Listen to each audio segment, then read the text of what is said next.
Child Development and Psychology.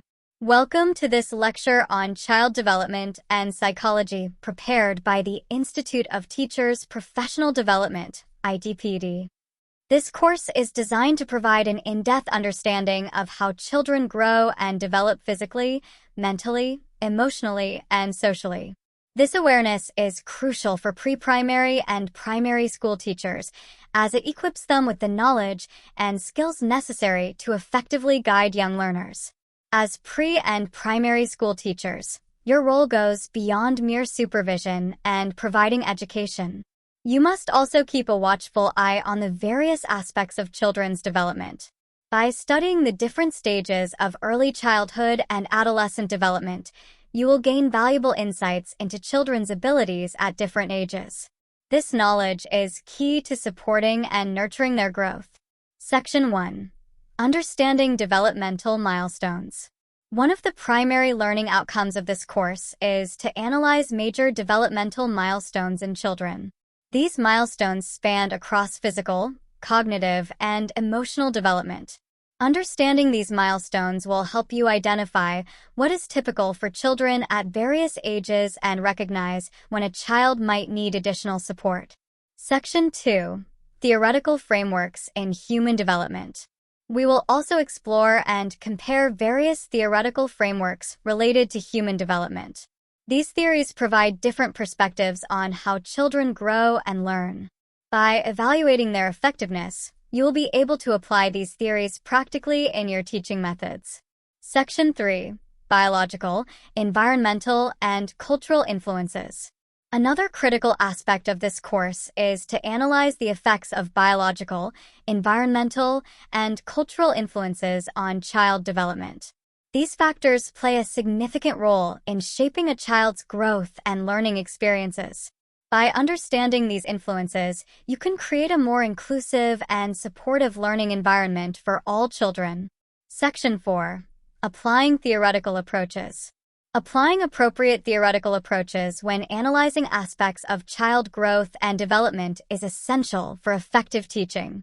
This course will equip you with the skills to do just that. You will learn how to tailor your teaching strategies to meet the unique needs of each child, considering their abilities, interests, intelligence, and learning pace. Section 5. Raising Teacher Competence and Profile. Including this course in teacher preparation programs significantly raises both the competence and profile of teachers as professionals. By mastering the content of this course, you will be better prepared to meet the diverse needs of your students and contribute positively to their overall development. In conclusion, this course in child development and psychology is a vital component of your training as a pre- and primary school teacher. It will provide you with the knowledge and skills to effectively support and guide young learners, ensuring their holistic development. Thank you for your attention, and I look forward to embarking on this learning journey with you. Until next time, keep observing, supporting, and nurturing the incredible potential within each child. Substrand 1.1. Concepts in Child Growth and Development. Welcome to this lecture on Concepts in Child Growth and Development. This is a crucial substrand within our course, designed to enhance your understanding of the fundamental concepts that underpin child development.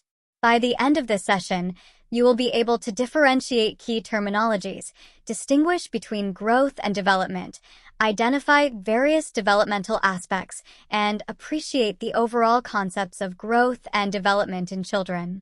Section 1. Differentiating Terminologies. Let's begin by differentiating terminologies related to child growth and development. Understanding these terms is foundational for any discussion on this topic. By distinguishing between terms such as growth, development, personality, memory, intelligence, attitude, motivation, emotions, and learning, you will gain a clearer understanding of the complex processes involved in child development. Section 2. Growth versus Development. Next, we will distinguish between growth and development in children. Growth refers to the physical changes in size, such as height and weight, which are quantifiable. Development, on the other hand, encompasses a broader range of changes, including physical, cognitive, social, and emotional changes. Development is qualitative and includes the maturation of abilities and skills over time. Section 3. Different aspects of development. Now, let's differentiate the various aspects of child development. Physical development involves changes in the body and motor skills. Cognitive development includes changes in thinking, problem-solving, and decision-making abilities. Social development refers to how children learn to interact with others, form relationships, and navigate social environments. Emotional development involves the growth of a child's ability to understand and manage their emotions. Section 4. Appreciating growth and development concepts. Finally, it is essential to appreciate the concepts of growth and development in children. Recognizing the importance of these processes helps you as a teacher to support each child's unique developmental journey. This appreciation will inform your teaching practices and enable you to create a nurturing and stimulating learning environment. Key inquiry question, class discussion. Let's consider a key inquiry question for our class discussion. Why is it important to study child growth and development? Reflect on this question and share your thoughts. Understanding the importance of this study helps highlight the impact you can have as educators on the overall well-being and development of the children you teach. Assignment 1.1. Now, let's move on to your assignment. This assignment is designed to deepen your understanding of the concepts we've discussed. Assignment instructions. 1. Research terminologies. Using ICT devices such as computers and smartphones, or print media like books and ebooks, search for information on the following terminologies and submit your findings. A. Growth. B. Development. C. Personality. D. Memory. E. Intelligence. F. Attitude. G. Motivation. H. Émotion. I. Learning. 2. Differentiate growth and development. Clearly differentiate between the terms growth and development and submit your findings. 3. Develop charts. Create charts displaying different aspects of child growth and development. Take a photo of your chart and submit it. Completing this assignment will not only enhance your understanding but also equip you with practical tools to support your future students' development. Thank you for your attention, and we look forward to seeing your assignments and hearing your insights during our class discussion. Until next time, keep exploring and appreciating the fascinating process of child growth and development. Substrand 1.2 Human Reproduction and Prenatal Development. Welcome to this lecture on human reproduction and prenatal development. This is a critical substrand in our course, designed to provide a comprehensive understanding of the human reproductive system, the process of fertilization, prenatal development, and the factors that influence these processes. By the end of this session, you will be equipped to discuss the functions of reproductive organs, describe fertilization, analyze prenatal development factors, discuss teratogens, and understand how to mitigate abnormalities in newborns. Section 1. Functions of reproductive organs. Let's begin by discussing the functions of male and female reproductive organs. The male reproductive system includes the testes, which produce sperm and testosterone, and the penis, which delivers sperm to the female reproductive system. The female reproductive system consists of the ovaries, which produce eggs and hormones like estrogen and progesterone, the fallopian tubes where fertilization occurs, the uterus where the fetus develops, and the vagina, which serves as the birth canal. Section 2. Fertilization. Next, we'll describe the process of fertilization in humans. Fertilization occurs when a sperm cell from a male merges with an egg cell from a female, typically in the fallopian tube. This union creates a zygote, which begins to divide and develop as it moves toward the uterus for implantation. Section 3. Factors influencing prenatal development. Now, let's analyze the factors that influence prenatal development. These factors include genetics, maternal health, nutrition, exposure to harmful substances, and environmental conditions. Each of these can significantly impact the development and health of the fetus. Section 4. Teratogens and their effects. It is also crucial to discuss teratogens, substances that can cause congenital abnormalities. Teratogens include drugs, alcohol, tobacco, certain medications, and environmental pollutants. Exposure to these substances during pregnancy can lead to serious developmental issues for the fetus. Section 5. Mitigating abnormalities in newborns. We must also consider how to mitigate issues that could lead to abnormalities in newborns. Preventative measures include maintaining a healthy diet, avoiding harmful substances, regular prenatal checkups, and managing chronic health conditions. These practices contribute to the healthy development of the fetus. Key inquiry questions, class discussions. Let's address some key inquiry questions for our class discussions. 1. What are the functional differences of parts of the human male and female reproductive system? 2. How can we prevent abnormalities in newborn babies? Reflect on these questions and prepare to share your insights during our next class discussion. Assignment 1.2. Now, let's move on to your assignment. This assignment is designed to deepen your understanding of the concepts we've discussed. Assignment instructions. A. Differentiate functions. Differentiate the functions of male and female reproductive organs in a human being and submit your findings. B. Brainstorm on fertilization. Brainstorm on how fertilization occurs in human beings and submit your findings. C. Essay on prenatal development. Research and write an essay on factors that influence prenatal development in a human being and submit your findings. D. Presentation on teratogens. Find out about the types and effects of teratogens and create a PowerPoint presentation on the same. Submit your presentation. Completing this assignment will not only enhance your understanding but also equip you with practical knowledge to support healthy prenatal development. Thank you for your attention, and I look forward to seeing your assignments and hearing your insights during our class discussion.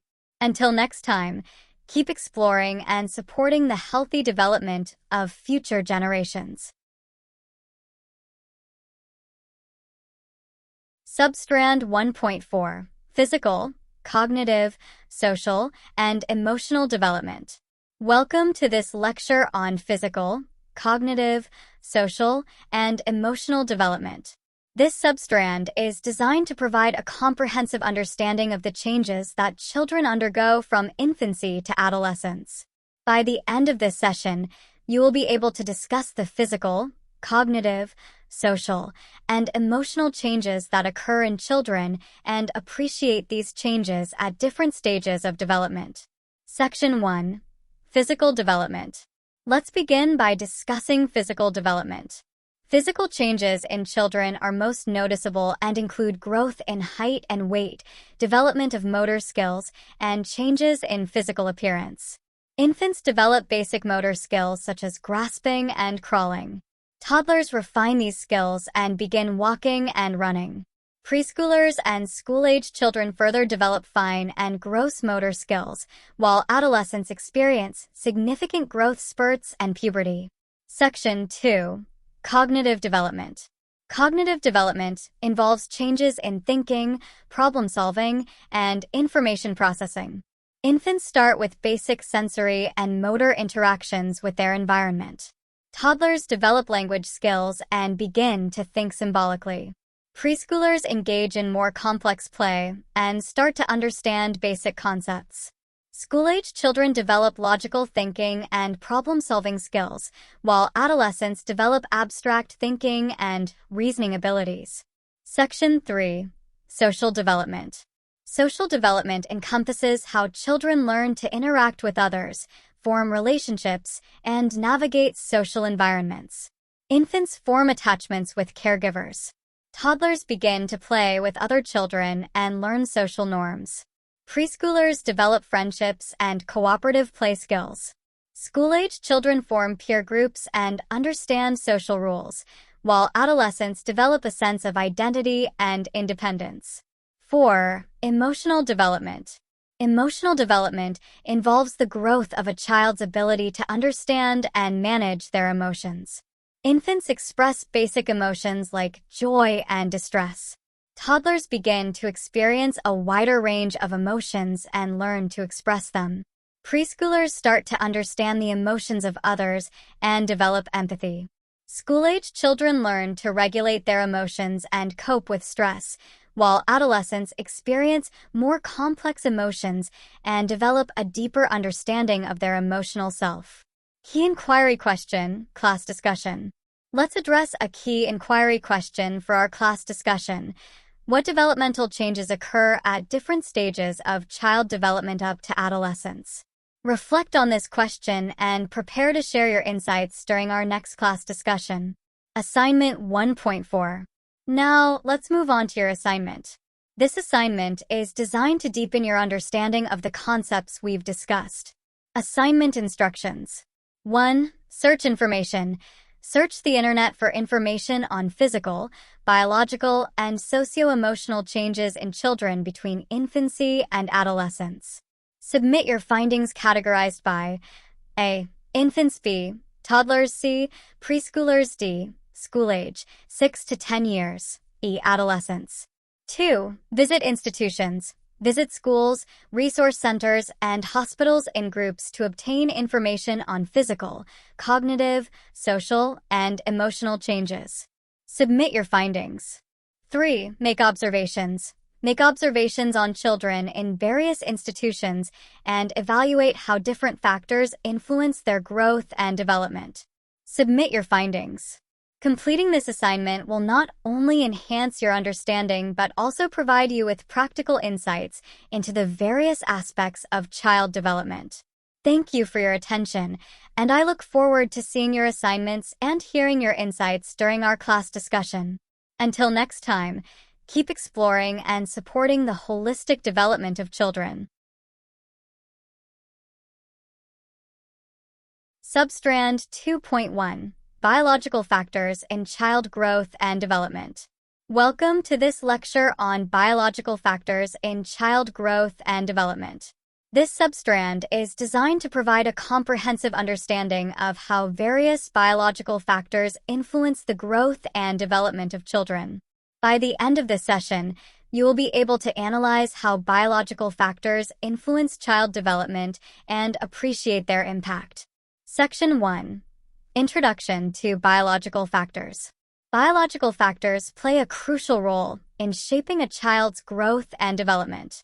These factors can affect physical growth, cognitive abilities, emotional regulation, and overall health. Understanding these factors is essential for anyone working with children, as it helps in providing appropriate care and support. Section 2. Genetic Inheritance. Let's start with genetic inheritance. A child's genetic makeup, inherited from their parents, determines many aspects of their development, including physical traits, susceptibility to certain diseases, and even aspects of their personality and intelligence. For example, genes can influence a child's height, weight, and eye color, as well as their likelihood of developing conditions like asthma or diabetes. Section 3. Brain Chemistry. Next, let's discuss brain chemistry. The brain's chemical environment significantly impacts a child's development. Neurotransmitters and other chemicals in the brain affect mood, behavior, and cognitive functions. Imbalances or disruptions in brain chemistry can lead to developmental disorders such as ADHD, autism, and depression. Section 4. Hormone levels. Hormone levels also play a vital role in child development. Hormones such as growth hormone, thyroid hormone, and sex hormones influence growth, metabolism, and sexual maturation. Any imbalance in these hormones can lead to growth disorders, metabolic issues, or delayed or precocious puberty. Section 5. Nutrition. Nutrition is another critical biological factor. Proper nutrition is essential for growth and development, particularly in the early years. Nutrients like proteins, vitamins, and minerals support physical growth, brain development, and immune function. Malnutrition can lead to stunted growth, cognitive impairments, and increased susceptibility to illness. Section 6. Gender. Finally, let's consider gender. Biological differences between males and females can influence development in various ways. For instance, boys and girls typically grow at different rates and reach puberty at different ages. Additionally, there may be differences in vulnerability to certain health conditions and developmental disorders based on gender. Key inquiry question, class discussion. Let's address a key inquiry question for our class discussion. What biological factors influence child growth and development? Reflect on this question and prepare to share your insights during our next class discussion. Activity 2.1. Now, let's move on to your activity.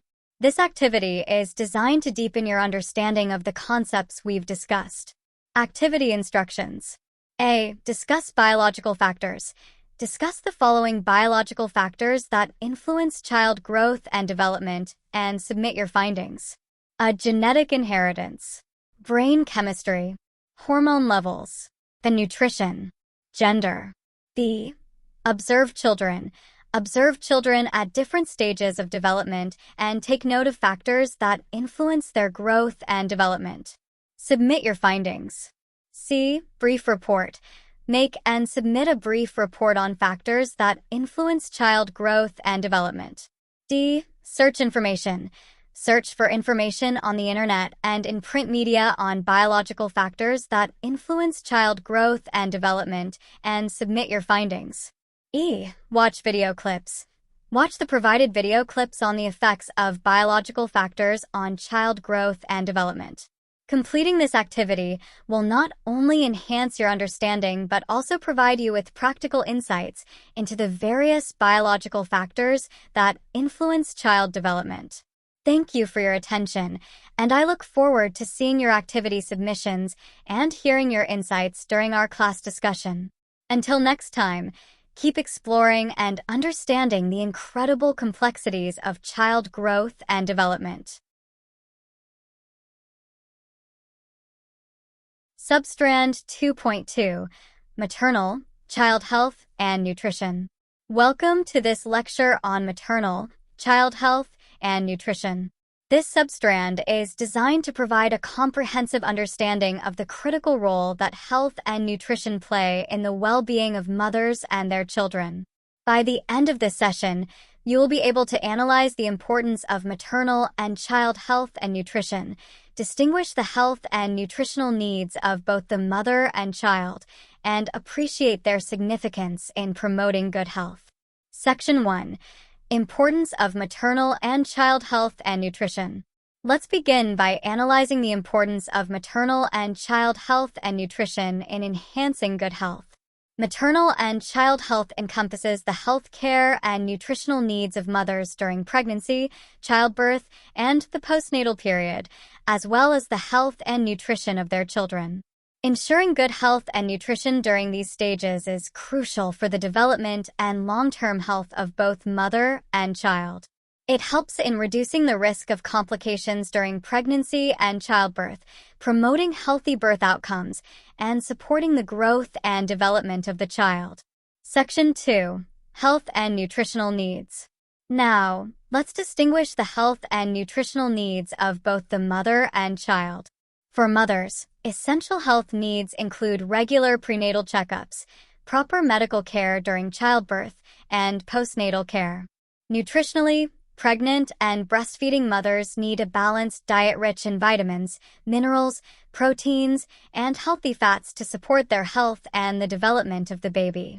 For children, especially in their early years, proper nutrition is vital for growth and development. This includes breastfeeding, which provides essential nutrients and antibodies, and the introduction of complementary foods as the child grows. Regular health checkups, immunizations, and access to medical care are also critical for the child's health. Section 3. Appreciating maternal and child health and nutrition. Appreciating the importance of maternal and child health and nutrition involves understanding the broader impact these have on the community and future generations. Healthy mothers are more likely to have healthy pregnancies and children, reducing healthcare costs and improving quality of life. Children who receive proper nutrition and healthcare are more likely to thrive, perform well in school, and become healthy adults. Key inquiry questions, class discussion. Let's address some key inquiry questions for our class discussion. 1. Why is maternal child health and nutrition important for good health? 2. What are the nutritional needs for good health of mother and child? Reflect on these questions and prepare to share your insights during our next class discussion. Activity 2.2. Now, let's move on to your activities. These activities are designed to deepen your understanding of the concepts we've discussed. Activity instructions. 1. Brainstorm in pairs and groups. Brainstorm in pairs and groups the importance of maternal and child health and nutrition in promoting good health. Submit your findings. 2. Search information.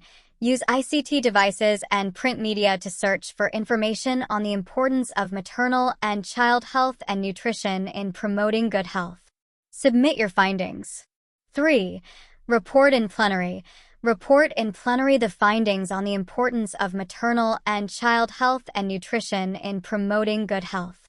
4. Visit health facilities. Visit health facilities to observe maternal and child health care services offered. Submit your findings. 5. Write a brief report. Write a brief report on health care services offered to both mother and child. Present or submit your findings. 6. Discuss proper nutrition. Discuss the importance of proper nutrition for the mother and the growing baby. Submit your findings. Completing these activities will not only enhance your understanding but also provide you with practical insights into the significance of maternal and child health and nutrition.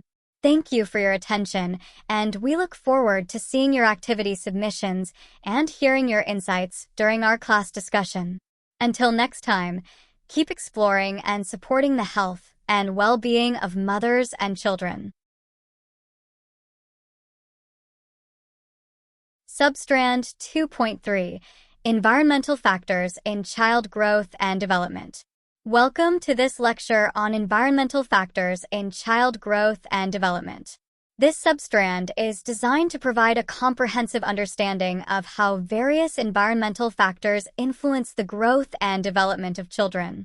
By the end of this session, you'll be able to analyze these factors and appreciate their significance in child development. Section 1. Introduction to Environmental Factors. Environmental factors encompass a wide range of external influences that affect a child's development. These factors include the physical environment, socioeconomic status, family dynamics, education, and cultural influences. Understanding how these factors interact with a child's development is crucial for providing effective support and creating conducive environments for growth. Section 2. Physical environment. The physical environment includes the child's home, school, and community. Safe and stimulating environments promote healthy development, while hazardous or deprived conditions can hinder growth. Factors such as housing quality, access to clean water and sanitation, and exposure to pollutants or toxins can significantly impact a child's physical health and development. Section 3. Socioeconomic status. Socioeconomic status, SES, is a critical environmental factor. Children from higher SES backgrounds often have better access to nutritious food, health care, educational resources, and extracurricular activities, all of which support their development. Conversely, children from lower SES backgrounds may face challenges such as food insecurity, limited access to healthcare, and fewer educational opportunities, which can adversely affect their growth and development. Section 4. Family dynamics. Family dynamics, including parenting styles, family structure, and the emotional climate at home, play a vital role in child development. Supportive and nurturing family environments foster secure attachments, self-esteem, and social skills. In contrast, family conflict, neglect, or abuse can lead to emotional and behavioral problems and hinder a child's overall development. Section 5. Education. Education is another significant environmental factor. Quality early childhood education and stimulating learning environments are essential for cognitive and social development. Access to education and the quality of schooling can influence a child's academic success, social skills, and future opportunities. Section 6. Cultural influences. Cultural influences shape a child's values, beliefs, and behaviors. Culture affects parenting practices, dietary habits, social interactions, and educational expectations. Understanding and respecting cultural differences is essential in supporting the development of children from diverse backgrounds. Key inquiry question, class discussion. Let's address a key inquiry question for our class discussion. Why are environmental factors important to child growth and development? Reflect on this question and prepare to share your insights during our next class discussion. Activity 2.3. Now, let's move on to your activities. These activities are designed to deepen your understanding of the concepts we've discussed. Activity instructions. 1. Search information. Search for information on the internet and in print media on environmental factors that influence child growth and development. Submit your findings. 2. Watch video clips. Watch video clips on the effects of environmental factors that influence child growth and development. Submit your findings.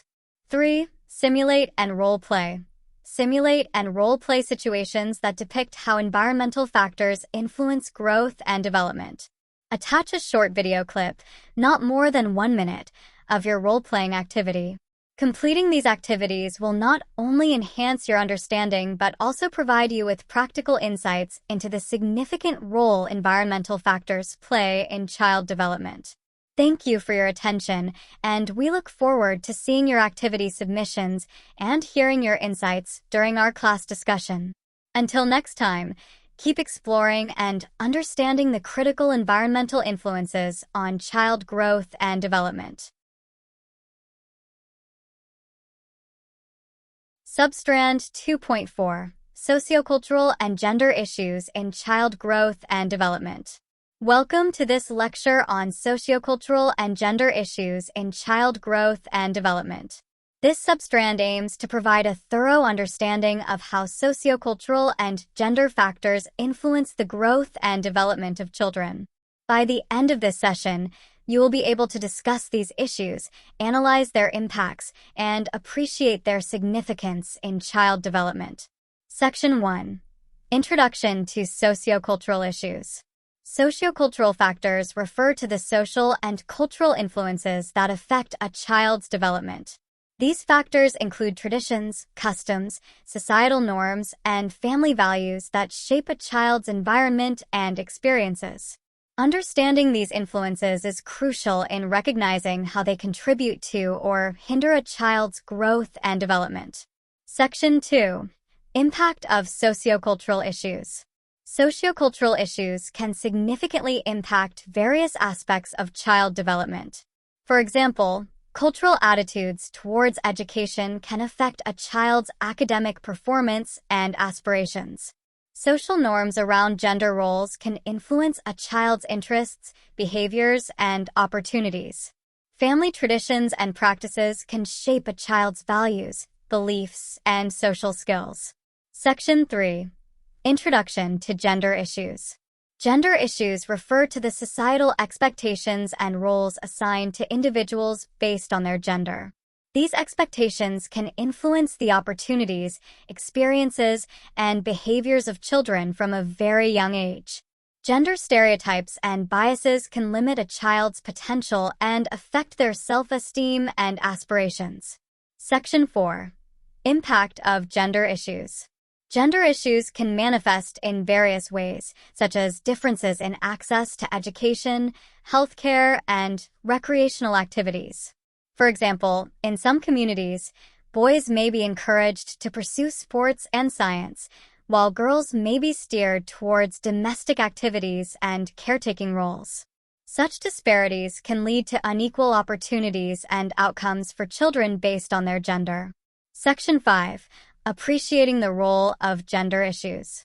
Appreciating the role of gender issues in child development involves recognizing and addressing these disparities to create equitable environments for all children. This includes challenging stereotypes, promoting inclusive practices, and ensuring that both boys and girls have equal access to resources and opportunities. Key inquiry question, class discussion. Let's address a key inquiry question for our class discussion. What are the gender issues that influence child growth and development in your community? Reflect on this question and prepare to share your insights during our next class discussion. Activity 2.4. Now, let's move on to your activities. These activities are designed to deepen your understanding of the concepts we've discussed. Activity instructions. 1. Hold a debate. Hold a debate on how different sociocultural and gender issues affect child growth and development. Submit your notes. 2. Illustrate issues. Illustrate different sociocultural and gender issues that affect the growth and development of children. Submit your illustrations. 3. Watch videos in groups. Watch in groups. Videos relating to sociocultural and gender issues that affect the growth and development of young children in different communities. Submit your findings. 4. Suggest ways. Suggest ways in which sociocultural and gender issues in the community affect child growth and development. Submit your findings. 5. Present at plenary. Present in plenary how cultural issues affect the growth and development of children. Completing these activities will not only enhance your understanding but also provide you with practical insights into the significant role that sociocultural and gender issues play in child development. Thank you for your attention, and we look forward to seeing your activity submissions and hearing your insights during our class discussion. Until next time, keep exploring and understanding the critical sociocultural and gender influences on child growth and development. Substrand 2.5, Role of Play in Child Growth and Development. Welcome to this lecture on the role of play in child growth and development. This substrand explores the significance of play in fostering the holistic development of children. By the end of this session, you will be able to explain the role of play, discuss types of play and materials, analyze its importance, and appreciate how play enhances growth and development. Section 1. Introduction to the role of play. Play is a fundamental activity through which children explore the world, develop essential skills, and learn to interact with others. It involves activities that are spontaneous, voluntary, and enjoyable, promoting physical, cognitive, social, and emotional development in children. Section 2. Types of play and materials. There are various types of play that support different aspects of child development. A physical play involves activities like running, jumping, and climbing, which develop motor skills and physical fitness. A cognitive play includes activities such as puzzles, building blocks, and pretend play, which stimulate problem-solving, creativity, and imagination. A social play involves interactions with peers, such as cooperative games, role-playing, and group activities, fostering social skills, empathy, and teamwork. Our emotional play includes activities that help children express and manage emotions, such as storytelling, art, and music activities. Materials for play vary depending on the type of play. A physical play materials, balls, ropes, climbing structures. Cognitive play materials, building blocks, puzzles, books. Social play materials, board games, costumes for role-playing. Our emotional play materials, art supplies, musical instruments, storytelling props. Section 3. Importance of play. Play is essential for child development for several reasons. A physical development, it promotes gross and fine motor skills, coordination, and physical fitness. A cognitive development, it stimulates problem-solving, creativity, imagination, and language development. A social development, it enhances social skills, cooperation, communication, and empathy. Our emotional development, it allows children to express and regulate emotions, building resilience and self-esteem. Section 4. Appreciating the role of play.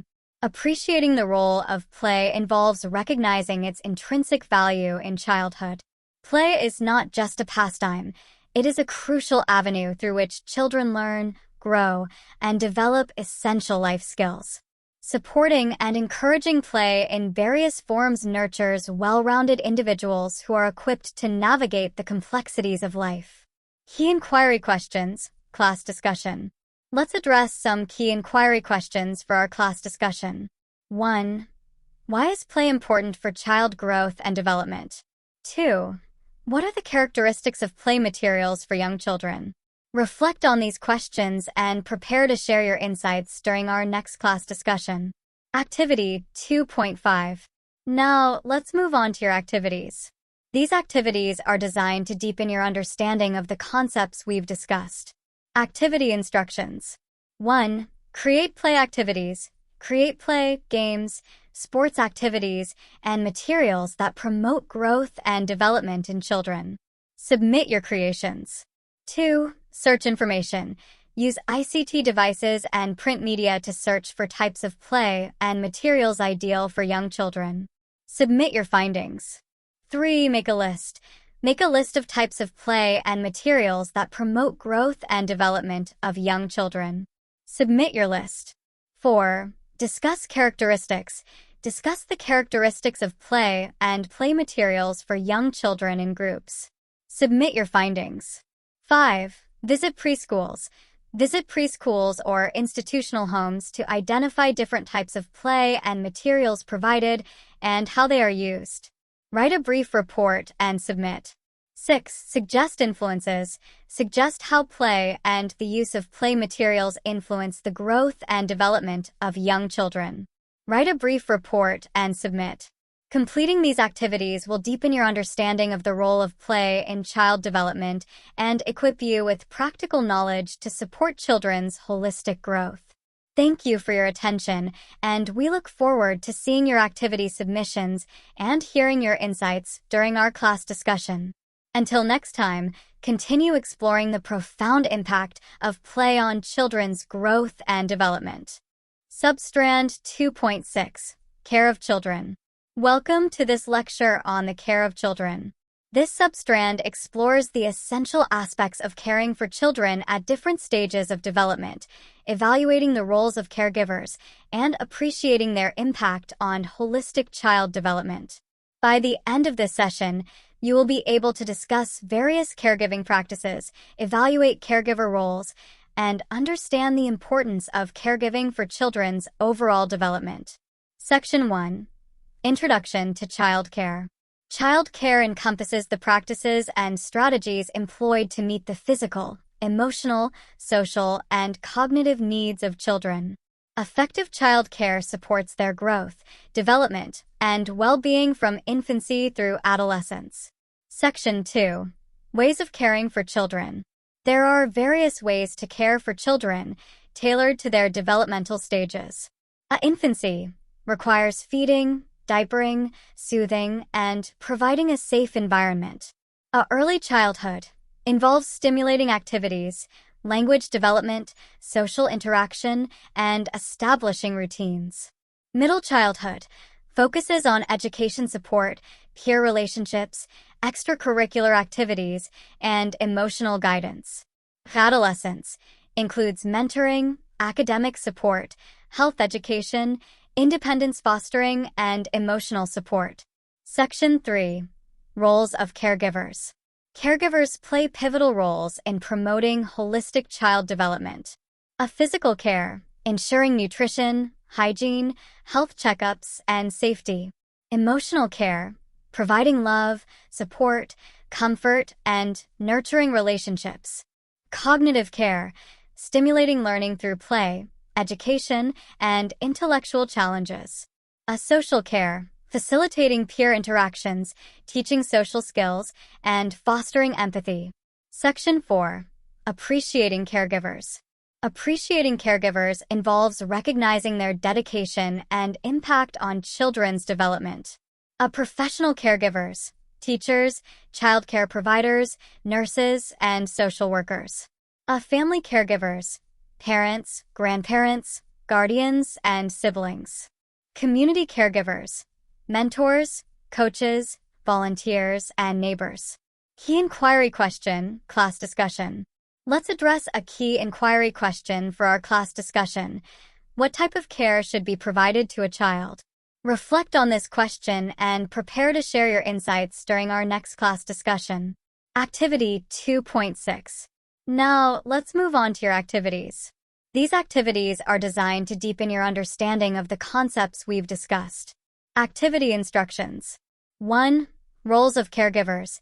Elicit the roles of caregivers in providing appropriate childcare services at different stages of development. Submit your findings. 2. Discuss challenges. Hold discussions on challenges faced by caregivers while providing childcare services. Submit your discussion notes. 3. Overcome challenges. Suggest ways of overcoming challenges faced by caregivers in the provision of childcare services. Submit your findings. 4. Role-play strategies. Stimulate and role-play different strategies used by caregivers in enhancing children's holistic development.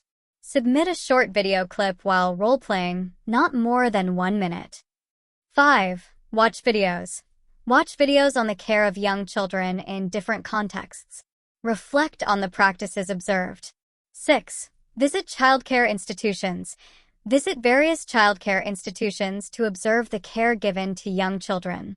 Present or submit a report detailing your observations. Completing these activities will deepen your understanding of the critical role caregivers play in children's lives and equip you with practical insights into effective childcare practices. Thank you for your attention, and we look forward to seeing your activity submissions and hearing your insights during our class discussion. Until next time, continue exploring the essential aspects of caring for children and nurturing their holistic development. Substrand 3.1. Personality Development Theories. Welcome to this lecture on personality development theories. This substrand will explore key theories of personality development, their application in the learning process of young children, and how these theories can help in understanding and predicting children's behavior. By the end of this session, you will be able to examine various personality development theories, apply psychoanalytic theory in learning, identify personality development challenges, and suggest ways to use these theories to develop young learners' personalities. Section 1.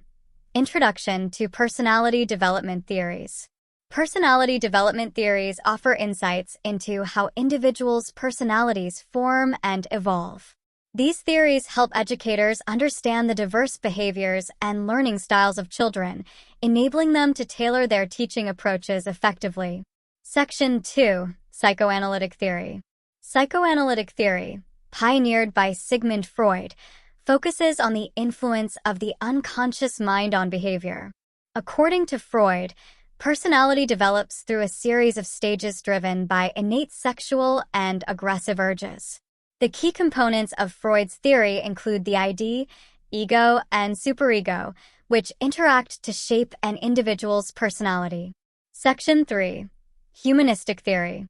Humanistic theory, developed by Carl Rogers and Abraham Maslow, emphasizes the inherent goodness of people and their natural drive toward self-actualization.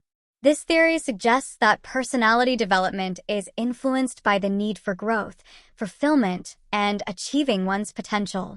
Key concepts include self-concept, unconditional positive regard, and the hierarchy of needs.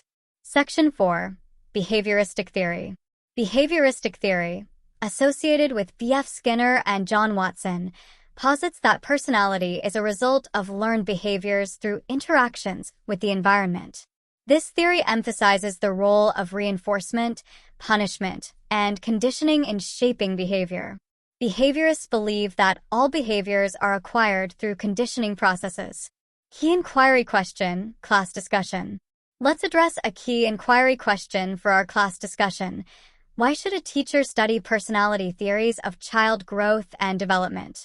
Reflect on this question and prepare to share your insights during our next class discussion. Activity 3.1. Now, let's move on to your activities. These activities are designed to deepen your understanding of the concepts we've discussed. Activity instructions.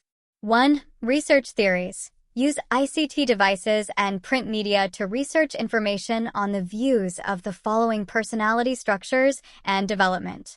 A. Psychoanalytic theory. B. Humanistic theory.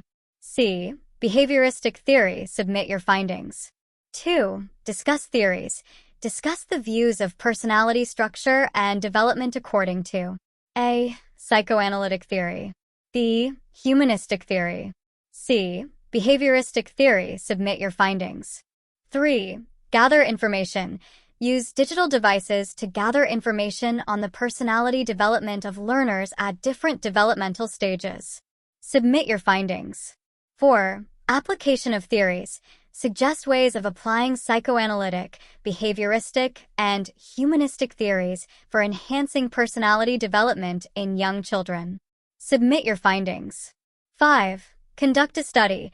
Carry out a simple study on specific aspects of personality development with pre-primary school learners. Share your findings with your peers and submit. 6. Identify challenges. Suggest personality development challenges experienced by learners in pre-primary schools. Submit your suggestions. 7. Develop personality.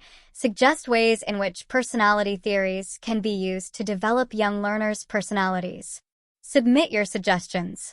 Completing these activities will enhance your understanding of personality development theories and their practical application in educational settings, helping you to support and nurture the personalities of young learners effectively. Thank you for your attention, and we look forward to seeing your activity submissions and hearing your insights during our class discussion. Until next time, continue exploring the fascinating world of personality development and its impact on children's growth and learning.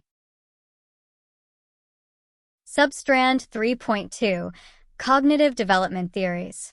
Welcome to this lecture on cognitive development theories. In this session, we will explore various theories of cognitive development, discuss their application in enhancing children's learning, and appreciate their role in understanding how children think and learn.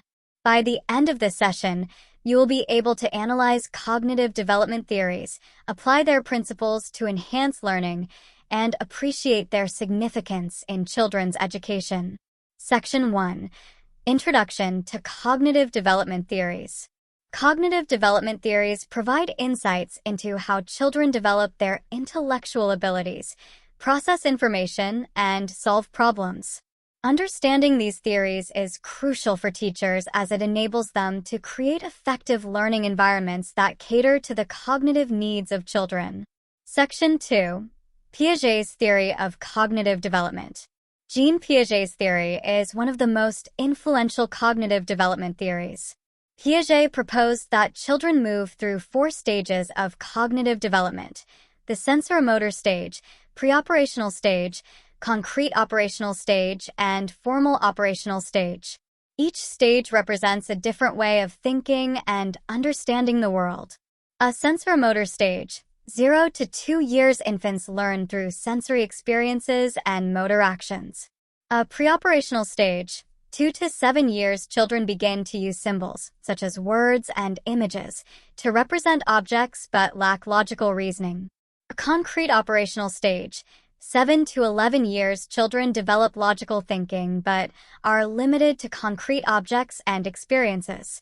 A formal operational stage, 12 years and up adolescents develop abstract and hypothetical thinking. Section 3. Vygotsky's Sociocultural Theory. Lev Vygotsky's sociocultural theory emphasizes the role of social interactions and culture in cognitive development. Vygotsky introduced the concept of the zone of proximal development, ZPD, which is the difference between what a child can do independently and what they can achieve with guidance. He also highlighted the importance of language and dialogue in learning. Section 4. Information Processing Theory. The information processing theory compares human thinking to computer processing. This theory focuses on how children encode, store, retrieve, and manipulate information. It highlights the importance of memory, attention, and problem-solving skills in cognitive development. Key inquiry question, class discussion. Let's address a key inquiry question for our class discussion. Why should a teacher study cognitive development theories? Reflect on this question and prepare to share your insights during our next class discussion. Activity 3.2. Now, let's move on to your activities. These activities are designed to deepen your understanding of cognitive development theories and their practical application in educational settings. Activity instructions. 1. Research intellectual development. Search the internet for information on how children develop intellectual abilities. Share your findings. 2. Design cognitive activities. Design activities that can be used to enhance cognitive development in young children. Share your activities. 3. Presentation. Make a presentation on the activities designed to enhance cognitive development and submit it. Completing these activities will enhance your understanding of cognitive development theories and their application, helping you create effective learning environments that foster children's cognitive growth. Thank you for your attention, and we look forward to seeing your activity submissions and hearing your insights during our class discussion. Until next time, continue exploring the fascinating world of cognitive development and its impact on children's learning. Substrand 3.3 Language Development Theories. Welcome to this lecture on language development theories. Today, we will delve into the fascinating process of how children develop language, explore key theories, and discuss their practical applications in promoting language acquisition. By the end of this session, you will be able to analyze language development in children, apply the principles of language development theories, and appreciate their role in enhancing children's language skills. Section 1. Introduction to Language Development. Language development is a complex process that involves acquiring the ability to understand, produce, and use language effectively. This process begins early in life and continues throughout childhood. Understanding how language develops is crucial for educators, as it enables them to support and enhance children's language acquisition effectively. Section 2. Theories of Language Development.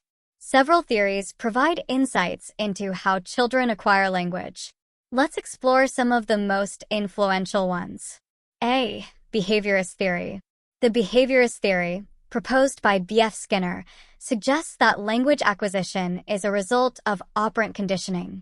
According to this theory, children learn language through imitation, reinforcement, and repetition. Parents and caregivers play a crucial role in reinforcing correct language use and providing feedback. B. Nativist theory. Noam Chomsky's nativist theory posits that children are born with an innate ability to acquire language. He introduced the concept of the language acquisition device, LAD, an inborn mechanism that enables children to understand and produce language.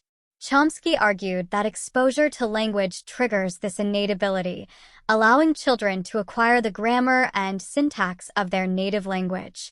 C. Social interactionist theory. Lev Vygotsky's social interactionist theory emphasizes the role of social interactions in language development.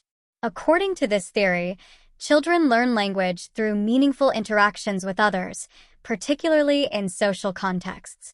Vygotsky highlighted the importance of the zone of proximal development, ZPD, and scaffolding, where adults provide support to help children achieve language proficiency. D. Cognitive theory. Jean Piaget's cognitive theory links language development to cognitive development.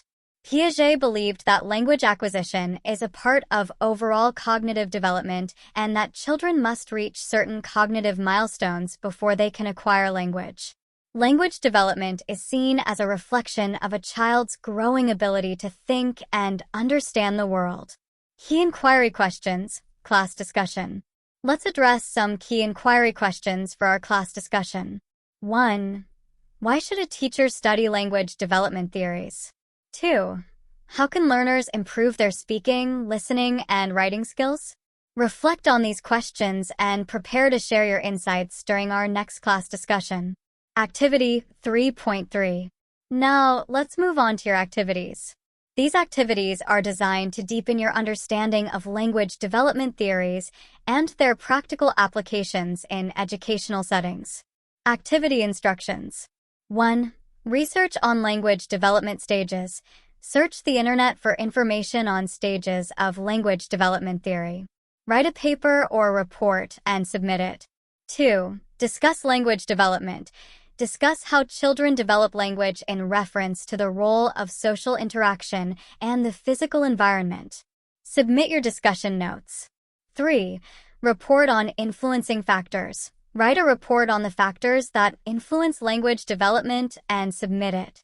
Completing these activities will enhance your understanding of language development theories and their application, helping you create effective strategies to support children's language acquisition. Thank you for your attention, and we look forward to seeing your activity submissions and hearing your insights during our class discussion. Until next time, continue exploring the remarkable journey of language development and its impact on children's learning.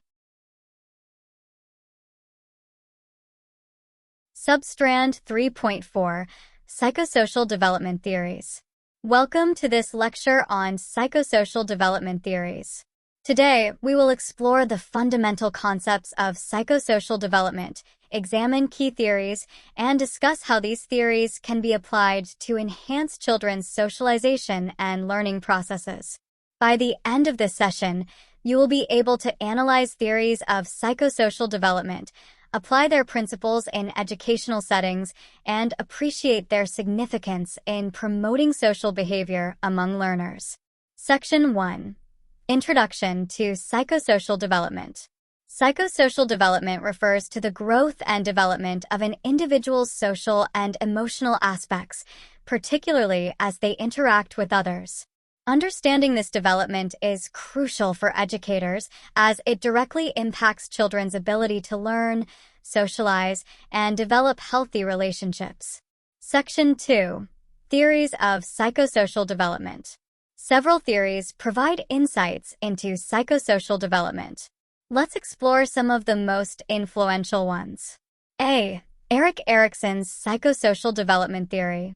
Erik Erikson's theory of psychosocial development is one of the most widely recognized. Erikson proposed 8 stages of development, each characterized by a specific conflict that must be resolved for healthy psychological and social growth. The stages relevant to early childhood education include 1. Trust versus mistrust.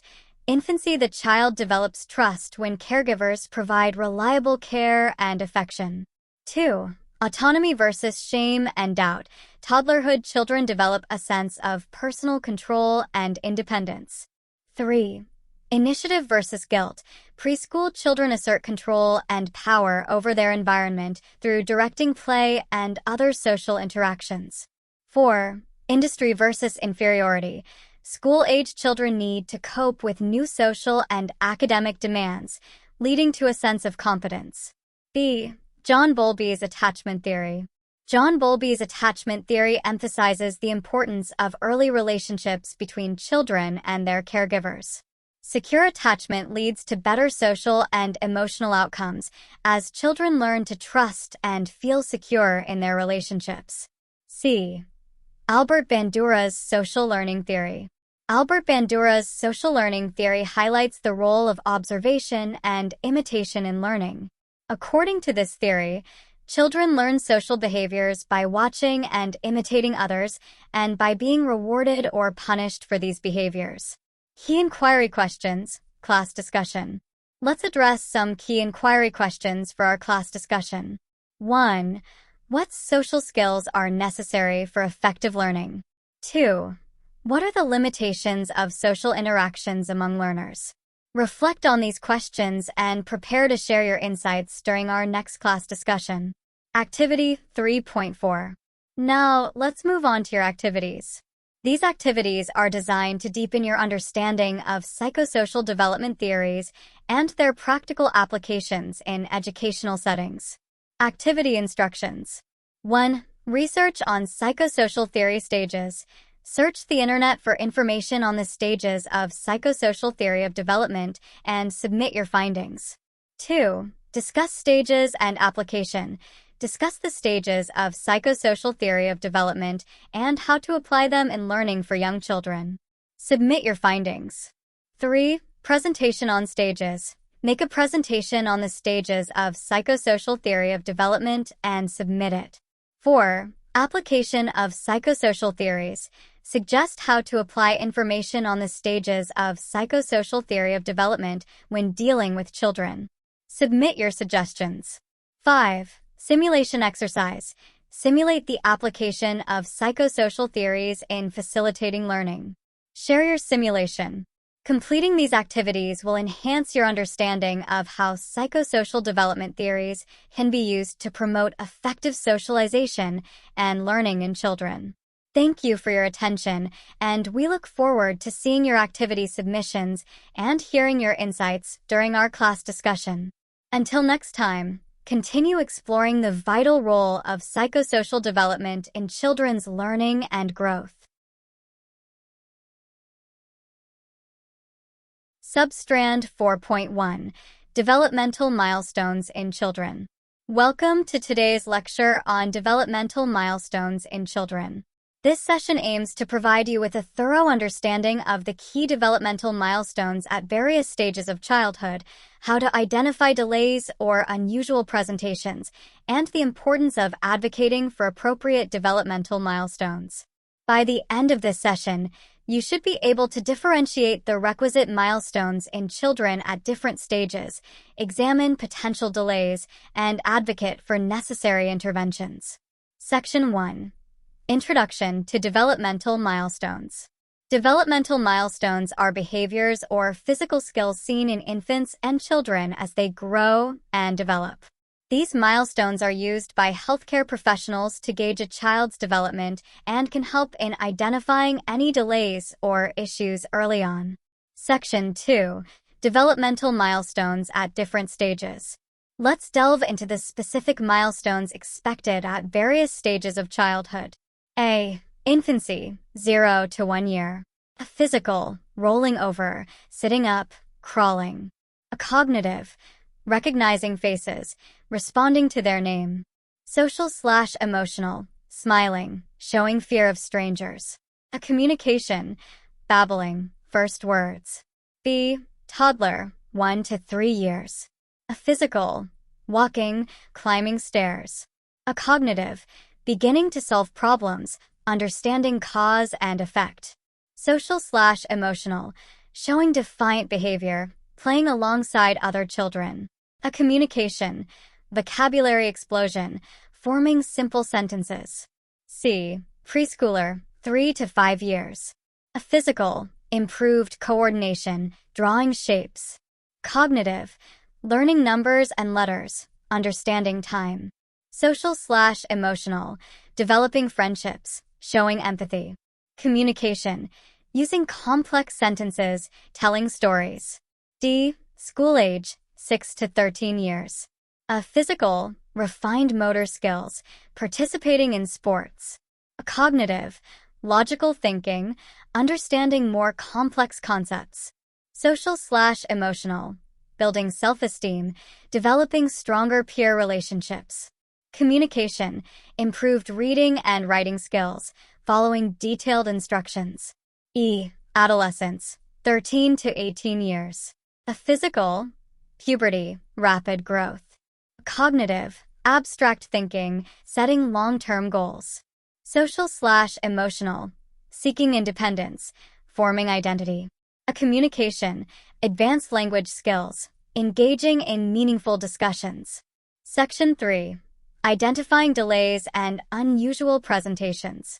It's essential to recognize when a child might be experiencing delays or unusual presentations of these milestones. For example, a physical delays, a toddler who isn't walking by 18 months. A cognitive delays, a preschooler who can't follow simple instructions. A social/emotional delays, a school-age child who shows extreme shyness and withdrawal. A communication delays, an infant who isn't babbling by 12 months. Section 4. Advocacy for developmental milestones. Advocating for appropriate developmental milestones involves ensuring that children receive the necessary support to achieve these milestones. This includes early intervention programs, access to healthcare services, a parental education on child development, creating supportive and stimulating environments, key inquiry questions, class discussion. Let's address some key inquiry questions for our class discussion. 1. What are the developmental milestones a developing child achieves? 2. What influences the achievement of developmental milestones in a child? Reflect on these questions and prepare to share your insights during our next class discussion. Activity 4.1. Now, let's move on to your activities. These activities are designed to deepen your understanding of developmental milestones and how to support children in achieving them. Activity instructions. 1. Research on developmental milestones. Write up on developmental milestones: physical, cognitive, social, emotional, and communication in children, infancy, toddler, preschooler, school age, and adolescence, and submit. 2. Watch and report on delays. Search for information on the internet. Watch videos online on developmental milestones achieved at different stages of child development, noting the delays in each stage: infancy, toddler, preschooler, school age 3 to 13 years, and submit your findings. 3. Suggest remedies and interventions. Suggest possible remedies and interventions to overcome issues related to the achievement of developmental milestones in children. Submit your suggestions. Thank you for your attention, and we look forward to seeing your activity submissions and hearing your insights during our class discussion. Until next time, continue supporting the healthy growth and development of the children in your care. Until next time, keep exploring and understanding the vital milestones in child development. Substrand 4.2. Physical developmental milestones in children. Welcome to today's lecture on physical developmental milestones in children. This session is designed to help you evaluate the physical growth and development milestones at various stages of childhood, understand the importance of physical development, and learn how to stimulate physical growth and development in children. By the end of this session, you will be equipped to discuss factors influencing physical development, challenges experienced, and suggested intervention measures. Section 1. Introduction to Physical Developmental Milestones. Physical developmental milestones refer to the abilities and skills children typically achieve as they grow, such as sitting, walking, and fine motor skills like grasping objects. These milestones are crucial indicators of a child's overall development and health. Section 2. Physical developmental milestones at different stages. Let's explore the specific physical developmental milestones expected at various stages of childhood. A. Infancy, 0 to 1 year.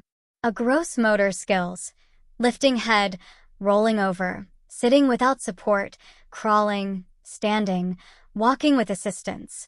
Fine motor skills: grasping objects, transferring objects between hands, pincer grasp. B. Toddler, 1 to 3 years. A gross motor skills: walking independently, climbing stairs, running, kicking a ball. A fine motor skills: stacking blocks, drawing simple shapes, using utensils. C. Preschooler, 3 to 5 years. A gross motor skills: hopping, skipping, throwing and catching a ball, riding a tricycle. A fine motor skills: drawing more complex shapes, cutting with scissors, dressing independently. D. School age, 6 to 12 years. A gross motor skills: refining coordination, participating in organized sports, riding a bicycle. A fine motor skills: writing legibly, tying shoelaces, performing more intricate tasks with hands. E. Adolescence, 13 to 18 years.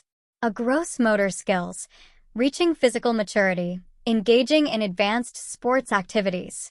A fine motor skills: further refinement of dexterity and hand-eye coordination, skills in specific areas like playing a musical instrument. Section 3. Importance of physical development in children. Physical development is critical as it impacts a child's ability to explore their environment, interact with peers, and develop other essential skills such as cognitive and social abilities. Proper physical development also lays the foundation for a healthy lifestyle. Section 4. Stimulating physical growth and development. Stimulating physical development involves providing opportunities for active play, structured physical activities, and a supportive environment. Here are some ways to stimulate physical growth. Infants, tummy time, reaching for toys, supported sitting. Toddlers, playing with balls, climbing, riding tricycles. Preschoolers, structured play like obstacle courses, dance, and simple sports. School age, participation in organized sports, swimming, and biking.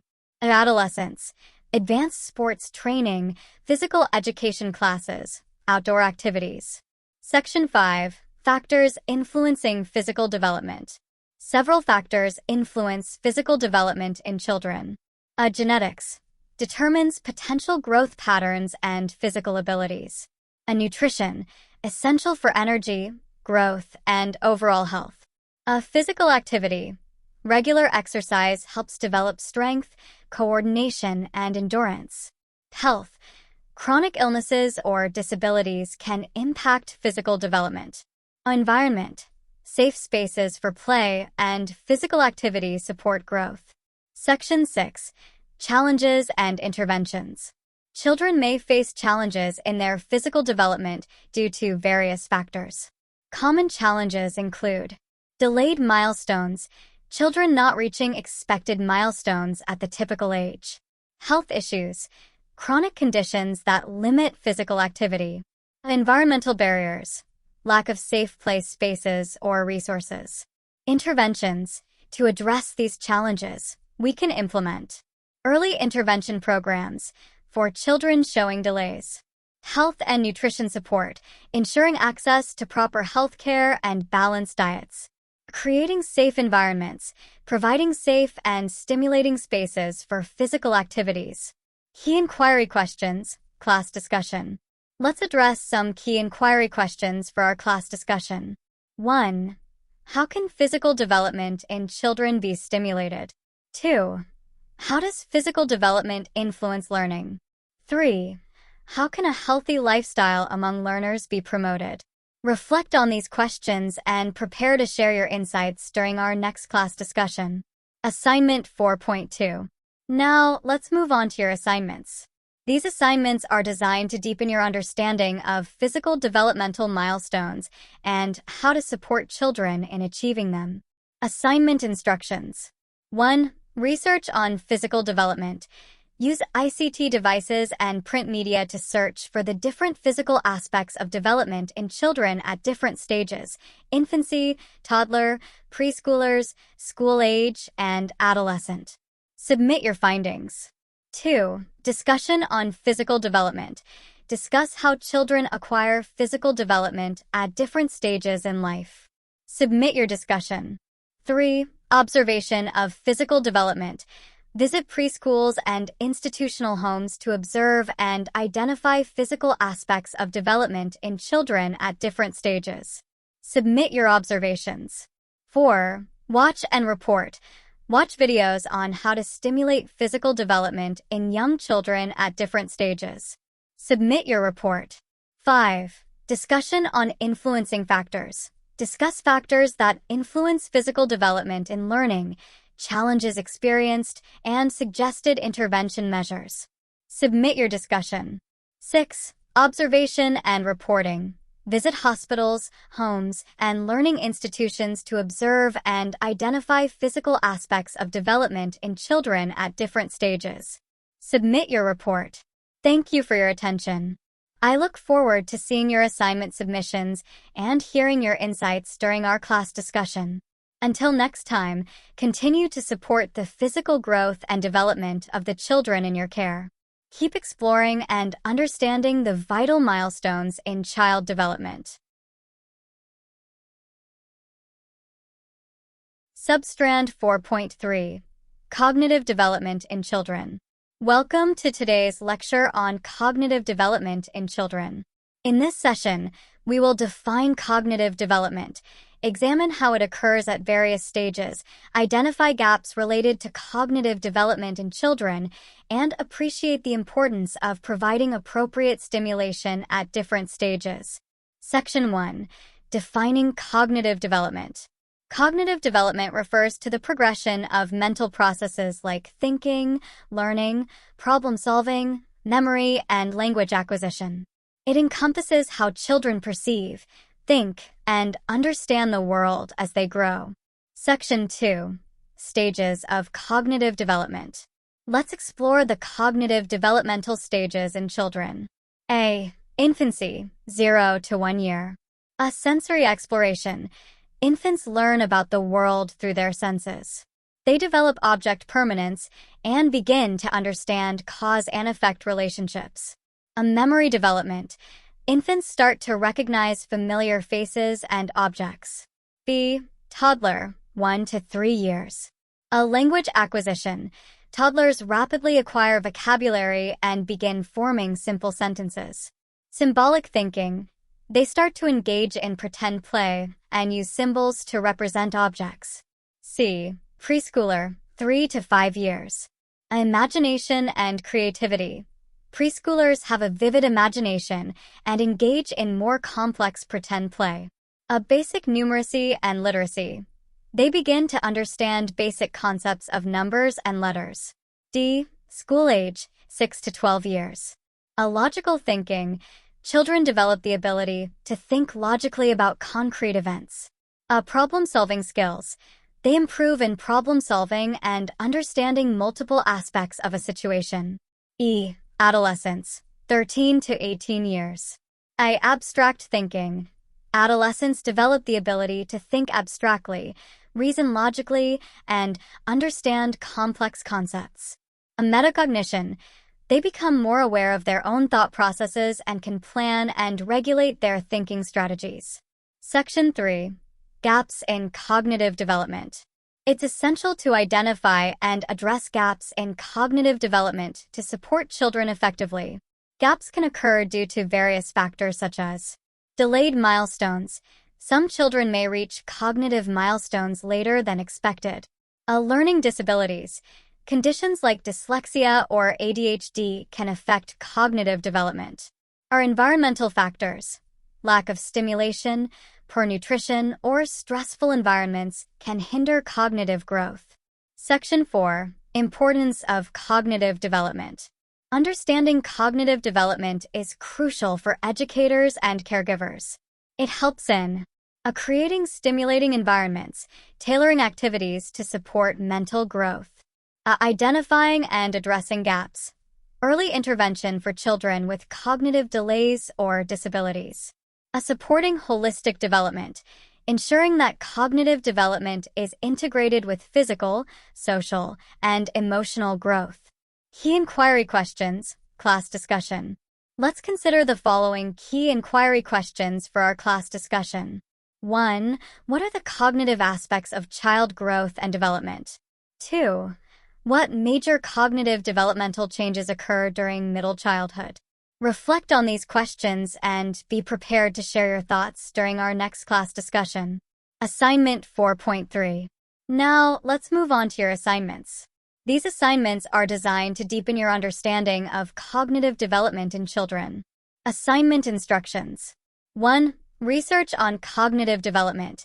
Use ICT devices and print media to search for different cognitive aspects of development in children at different stages: infancy, toddler, preschoolers, school age, and adolescent.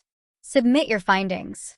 2. Discussion on influencing factors. Discuss factors that influence cognitive development in children at various stages in life. Submit your discussion. 3. Action research. Carry out action research on various aspects of cognitive development in young children and make a report on your findings. 4. Observation in preschools.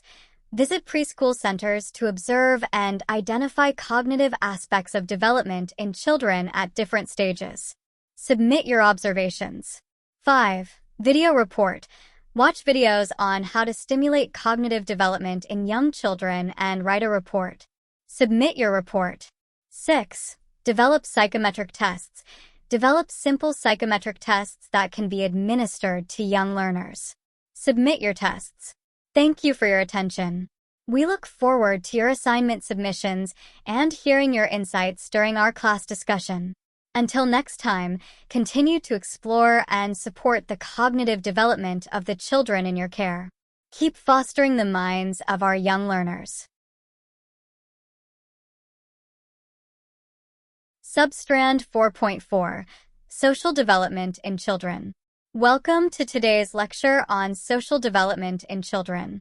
In this session, we will define social development milestones, analyze the aspects of these milestones at various stages, identify gaps related to social development, examine social interactions between caregivers and children, and appreciate the role of caregivers in socializing children.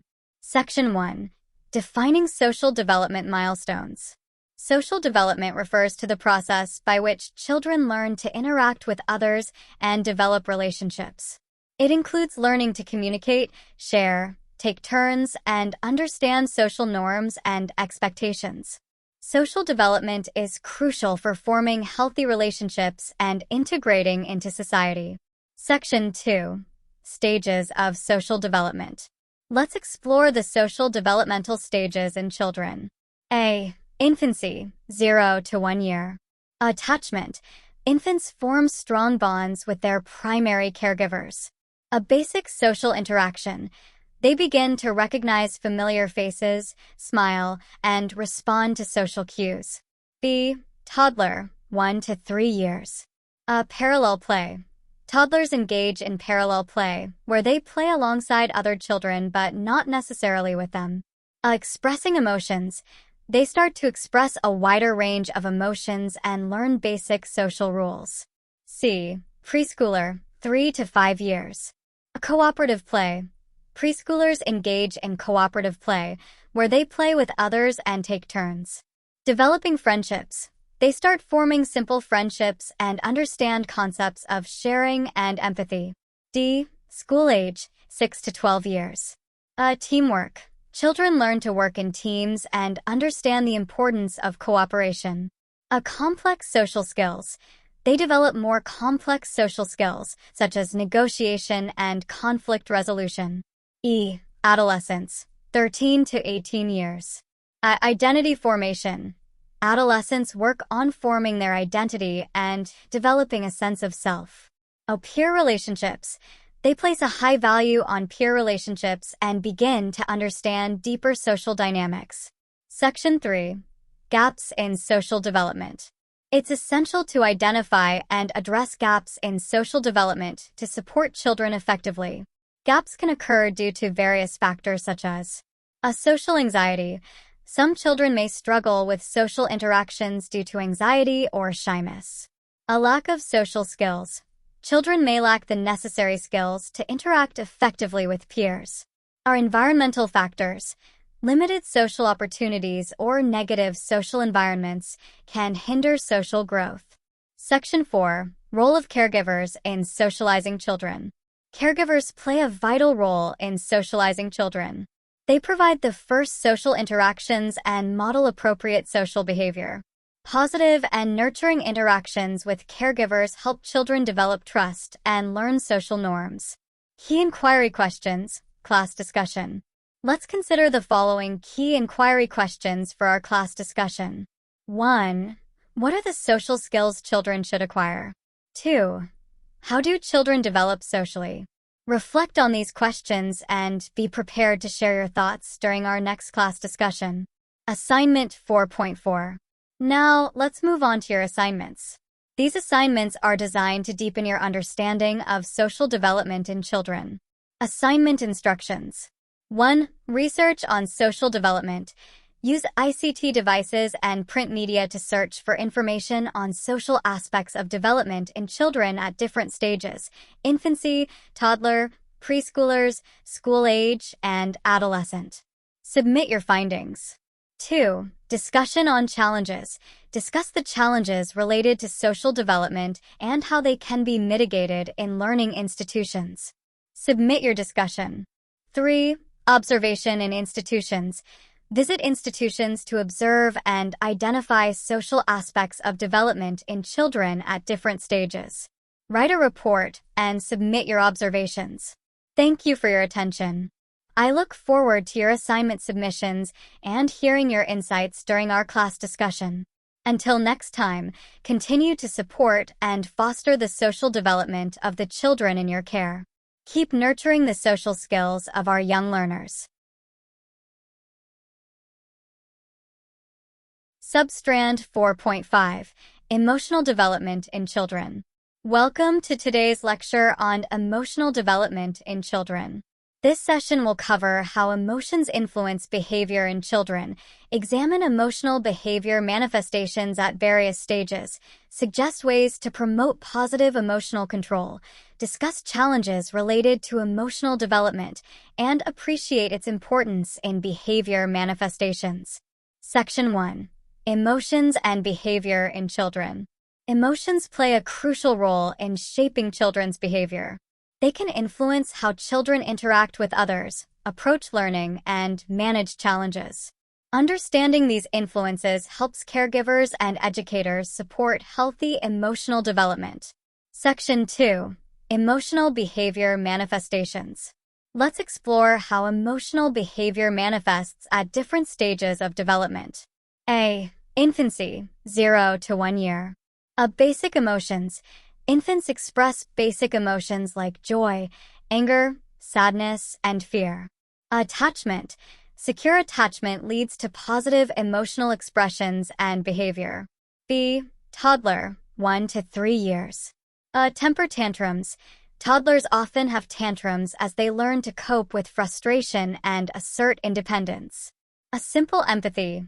They begin to show empathy towards others. C. Preschooler, 3 to 5 years. Emotional regulation. Preschoolers start learning to regulate their emotions, but may still need adult guidance. Social emotions. They develop social emotions such as guilt, shame, and pride. D. School age, 6 to 12 years. Complex emotions.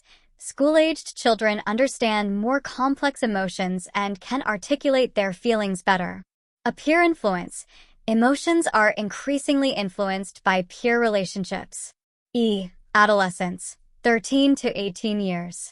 Emotional turbulence. Adolescents experience heightened emotions due to hormonal changes and identity formation. Emotional independence. They seek emotional independence from caregivers. Section 3. Promoting positive emotional control. Promoting positive control of emotions is essential for healthy development. Here are some strategies. Modeling behavior. Caregivers and teachers should model appropriate emotional responses. Emotion coaching. Teach children to recognize and name their emotions. Problem-solving skills. Help children develop problem-solving skills to manage their emotions. Section 4. Challenges in emotional development. Children may face various challenges in emotional development, such as emotional dysregulation. Difficulty managing emotions can lead to behavioral issues. Environmental stress. Stressful environments can negatively impact emotional development. A lack of support. Inadequate emotional support from caregivers can hinder emotional growth. Section 5. Appreciating emotional development. Appreciating emotional development is crucial as it significantly influences behavior and learning. Understanding and supporting emotional development leads to better social interactions, academic success, and overall well-being. Key inquiry questions, class discussion. Let's consider the following key inquiry questions for our class discussion. 1. How can emotional development be stimulated in children? 2. How do children manifest their emotions? 3. What should be done to ensure learners are aware of their own and others' emotions? Reflect on these questions and be prepared to share your thoughts during our next class discussion. Assignment 4.5. Now, let's move on to your assignments. These assignments are designed to deepen your understanding of emotional development in children. Assignment instructions. 1. Factors influencing emotional development. Discuss factors that influence emotional development in children. Submit your findings. 2. Observing emotional manifestations. Observe different emotional manifestations in young children. Document and submit your observations. 3. Promoting positive emotional control. Suggest ways of promoting positive control of emotions in children. Submit your suggestions. 4. Research on emotional development. Use ICT devices and print media to search for different emotional aspects of development in children at different stages: infancy, toddler, preschoolers, school age, and adolescent. Submit your findings. 5. Demonstrate emotional behavior. Demonstrate emotional behavior manifestations in children at different stages of development. Submit a brief report. 6. Impact of emotions on learning. Watch videos on how emotions in children influence learning and development. Write and submit a report. 7. Challenges in emotional development. Discuss the challenges related to emotional development in children. Submit your discussion. Thank you for your attention. We look forward to your assignment submissions and hearing your insights during our class discussion. Until next time, continue to support and nurture the emotional development of the children in your care. Keep fostering the emotional growth of our young learners. Substrand 4.6. Moral and Spiritual Development in Children. Welcome to today's lecture on moral and spiritual development in children. This session will cover how moral development occurs in children, examine moral behavior manifestations at various stages, apply appropriate moral strategies to enhance acceptable moral behavior, and appreciate the importance of moral development in children. Section 1. Moral development in children. Moral development refers to the process through which children learn to distinguish right from wrong and develop the ability to act based on ethical principles. This development occurs through a combination of cognitive growth, social interactions, and guidance from caregivers. Section 2. Stages of moral development. Let's explore how moral behavior manifests at different stages of development. 1. Infancy, 0 to 1 year. A. Basic understanding. Infants begin to learn trust and develop a sense of right and wrong through their interactions with caregivers. B. Social referencing. They look to adults for cues on how to behave. 2. Toddler, 1 to 3 years. A. Understanding rules. Toddlers start to understand and follow basic rules. B. Empathy development. They begin to show empathy and concern for others. 3. Preschooler, 3 to 5 years. A. Moral reasoning. Preschoolers start to develop simple moral reasoning based on consequences. B. Learning through play. They learn morals through play and social interactions. 4. School age, 6 to 12 years. A. Conventional morality. School-aged children begin to internalize societal rules and norms. B. Peer influence. Moral development is influenced significantly by peers and social groups. 5. Adolescence, 13 to 18 years. A. Abstract thinking. Adolescents develop more abstract thinking and can understand ethical principles. B. Identity formation. They explore different moral viewpoints and form their own moral identity. Section 3. Strategies to enhance moral behavior. Applying appropriate moral strategies is essential for promoting acceptable moral behavior in children. Here are some strategies. A. Modeling ethical behavior. Caregivers and teachers should demonstrate ethical behavior. B. Storytelling and role-playing. Use stories and role-playing activities to teach moral lessons. C. Encouraging empathy. Foster empathy by encouraging children to consider others' feelings and perspectives. D. Consistent rules and expectations. Set clear and consistent rules and expectations. Section 4. Importance of moral development. Appreciating the importance of moral development in children is crucial as it influences their behavior, social interactions, and overall character formation. Children with a strong moral foundation are more likely to make ethical decisions and form positive relationships. Key inquiry questions, class discussion. Let's consider the following key inquiry questions for our class discussion. 1. How do children acquire moral development at different stages? 2. How can morals be inculcated in children? Reflect on these questions and be prepared to share your thoughts during our next class discussion. Assignment 4.6. Now, let's move on to your assignments. These assignments are designed to deepen your understanding of moral and spiritual development in children. Assignment instructions. 1. Essay on moral and spiritual development. Write essays on the moral and spiritual aspects of development in children. 2. Research on moral/spiritual development.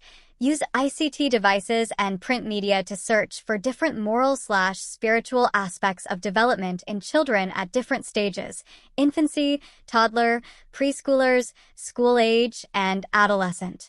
Submit your findings. 3. Observational study.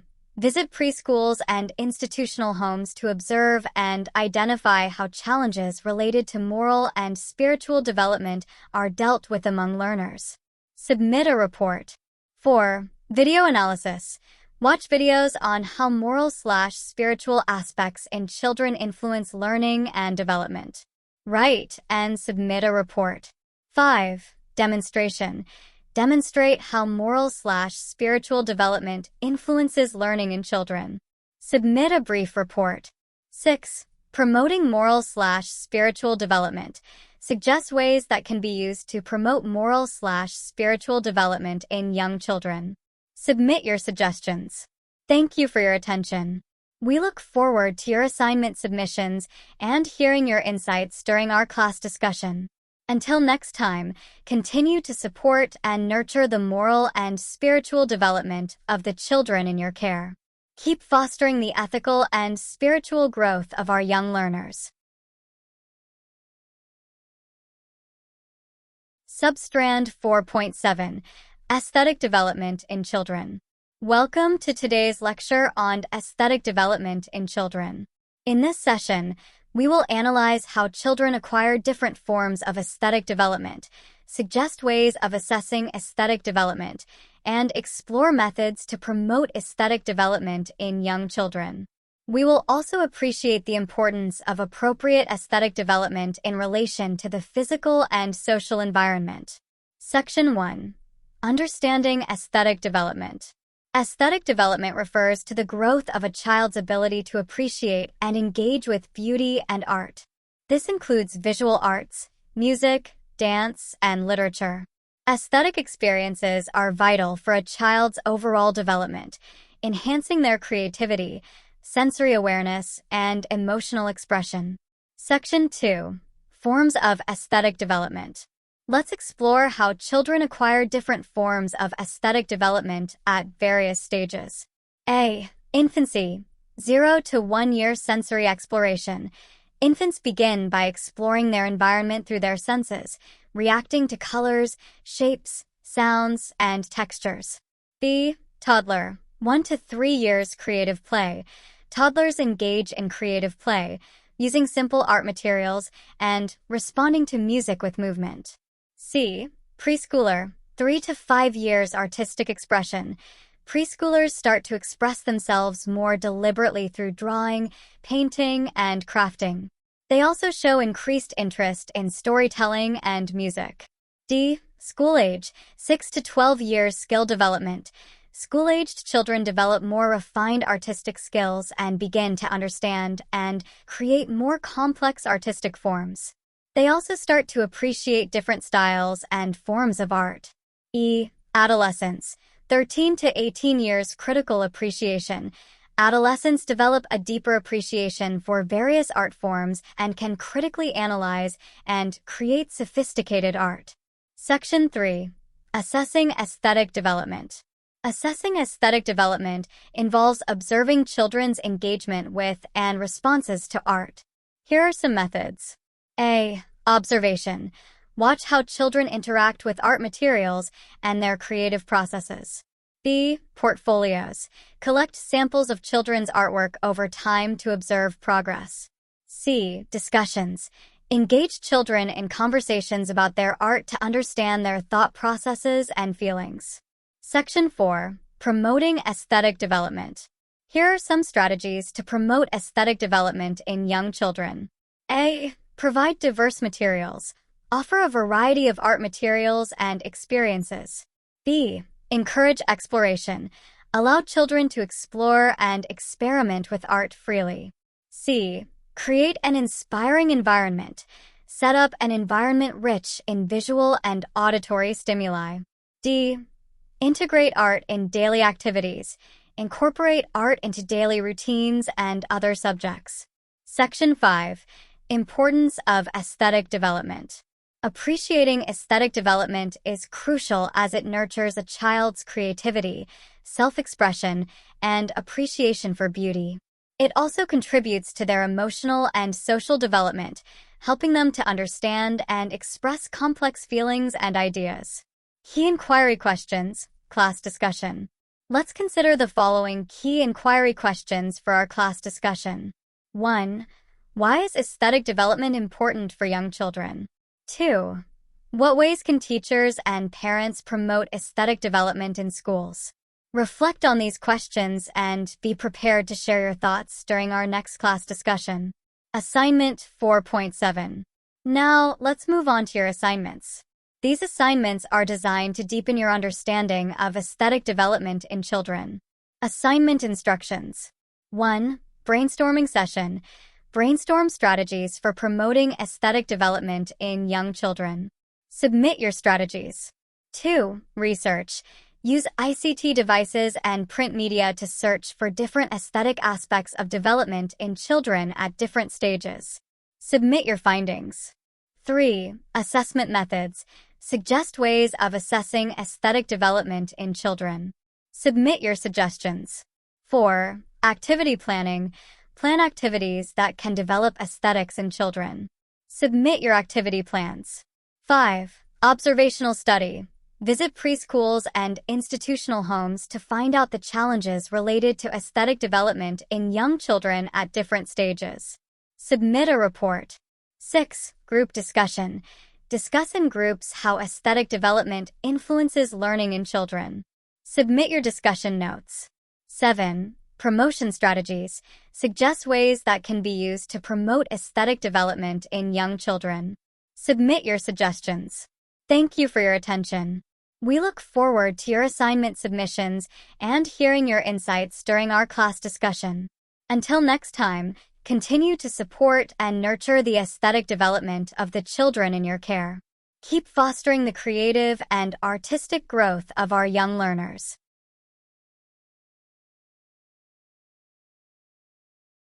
Substrand 4.8. Language Development in Children. Welcome to today's lecture on language development in children. In this session, we will evaluate the stages of language development, analyze aspects of language development, identify challenges and strategies to overcome them, and develop simple psychometric tests for learners at different levels of language learning.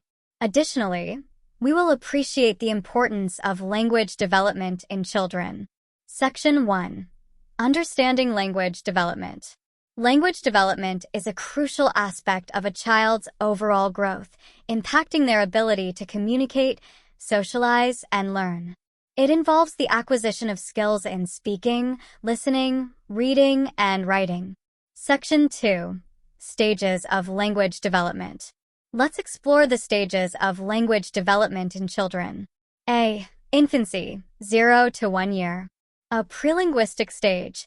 Infants communicate through crying, cooing, and babbling. They begin to recognize and respond to voices and sounds. B. Toddler, 1 to 3 years.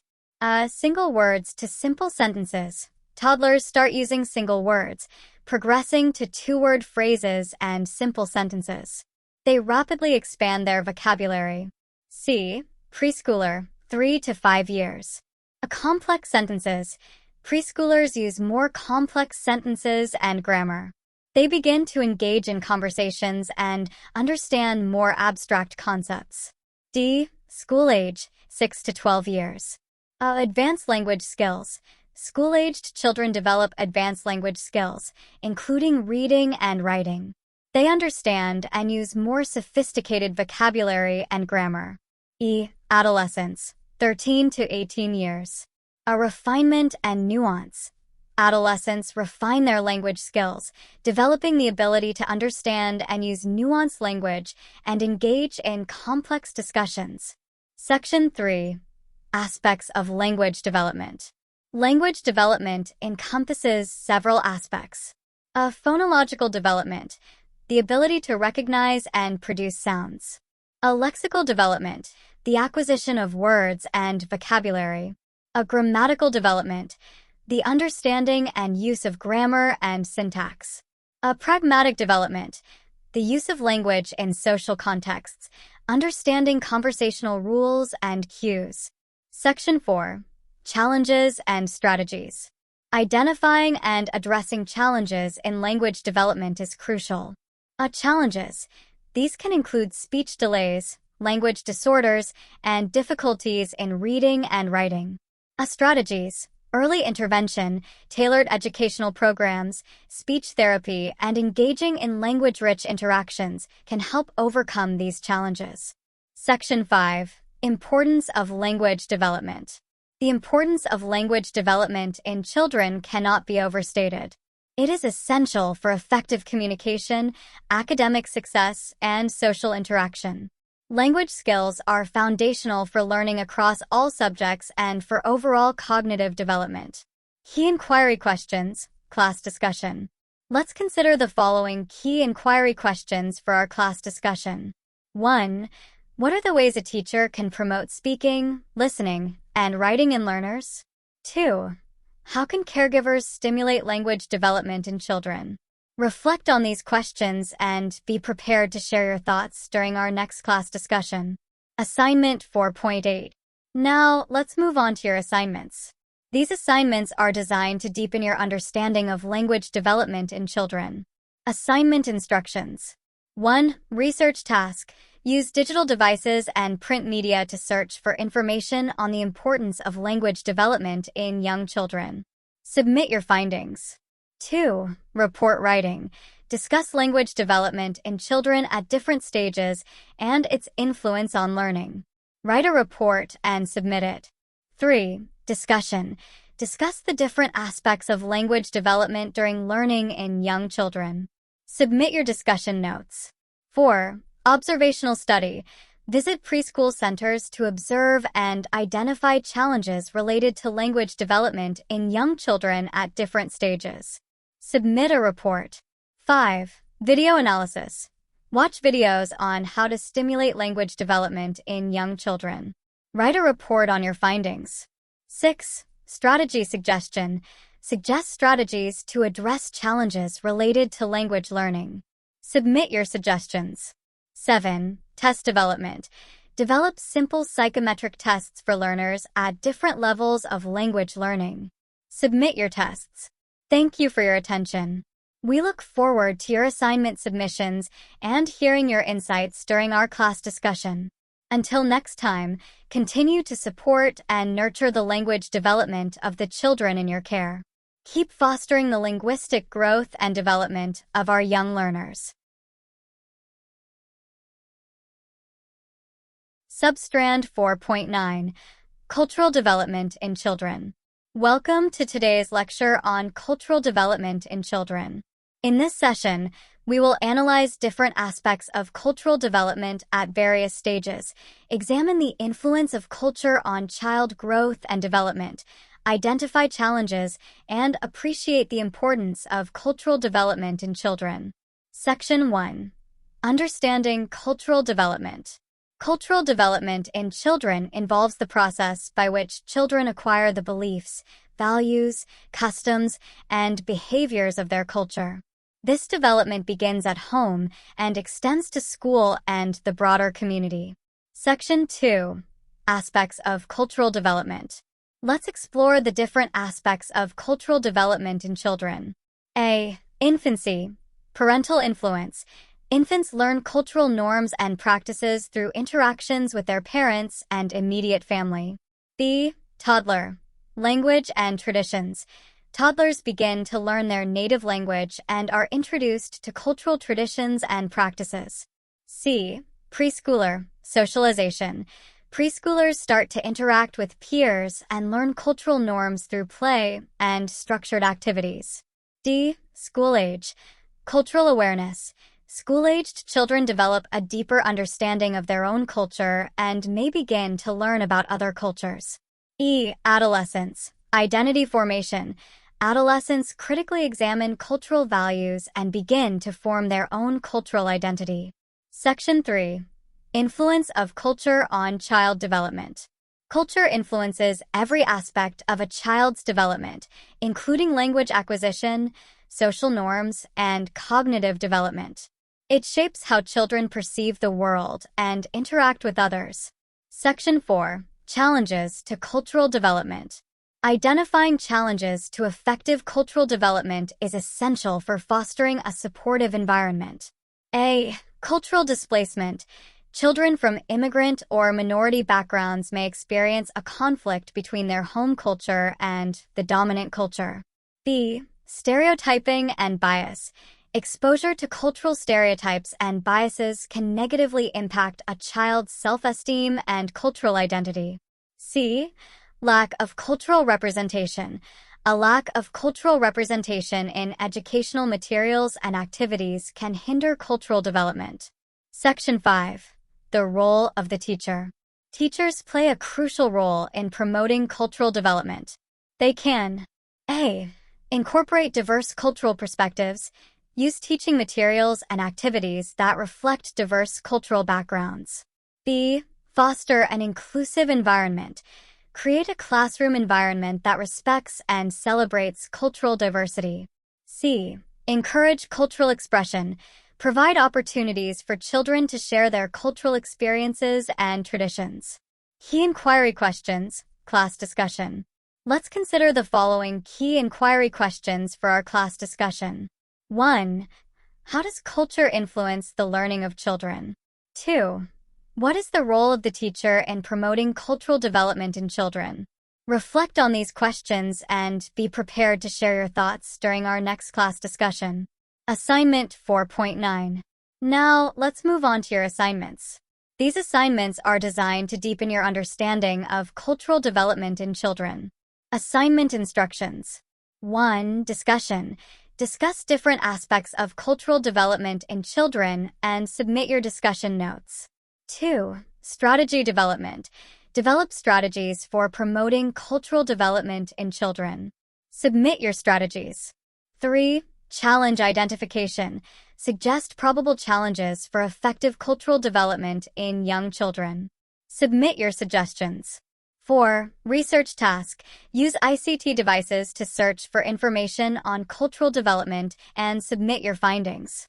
5. Observational study.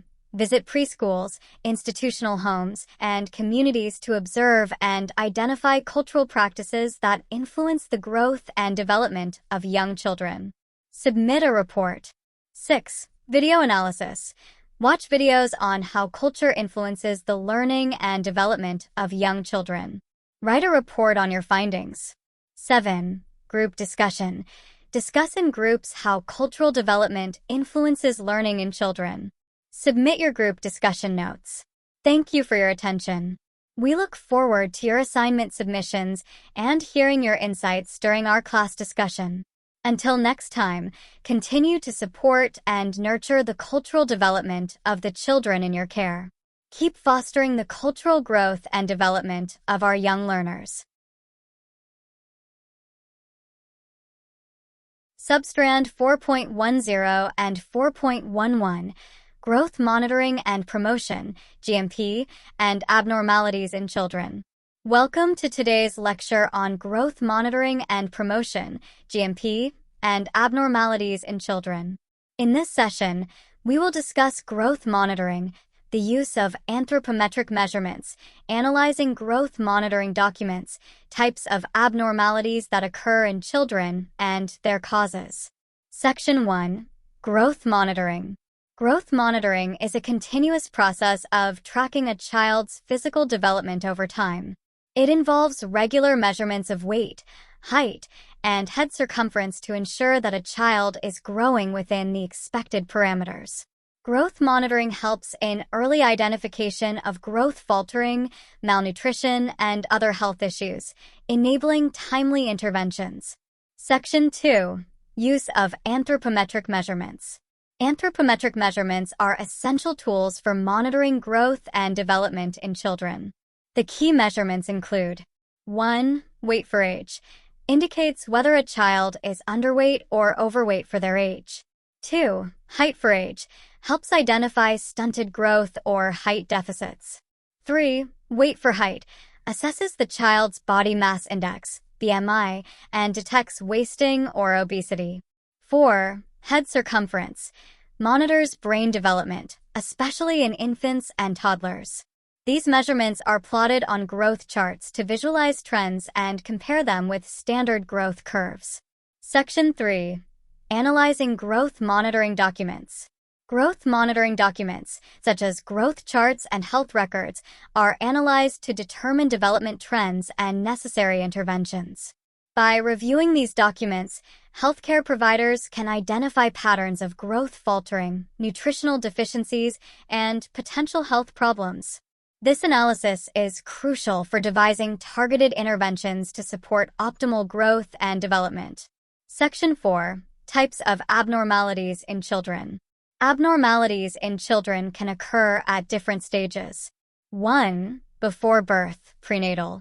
A. Genetic disorders, such as Down syndrome or cystic fibrosis. B. Congenital anomalies, like heart defects or neural tube defects. C. Infections, maternal infections like rubella or Zika virus. 2. During birth, perinatal. A. Birth trauma, injuries sustained during delivery.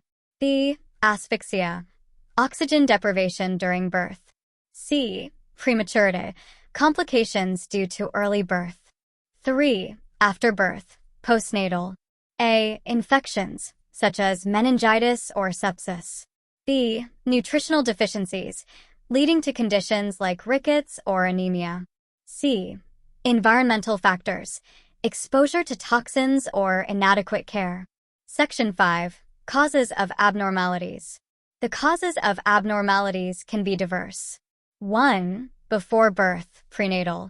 A. Genetic mutations, inherited or spontaneous genetic changes. B. Teratogens, exposure to harmful substances like drugs, alcohol, or chemicals. C. Maternal health, conditions like diabetes or hypertension. 2. During birth, perinatal. A. Obstructed labor, difficult deliveries leading to trauma. B. Umbilical cord problems, such as cord prolapse or knots. C. Inadequate medical care, lack of proper obstetric care. 3. After birth, postnatal.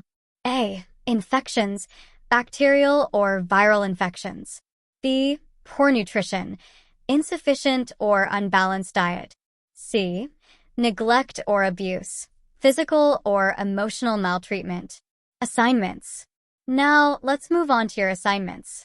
These assignments are designed to deepen your understanding of growth monitoring and abnormalities in children. Assignment instructions.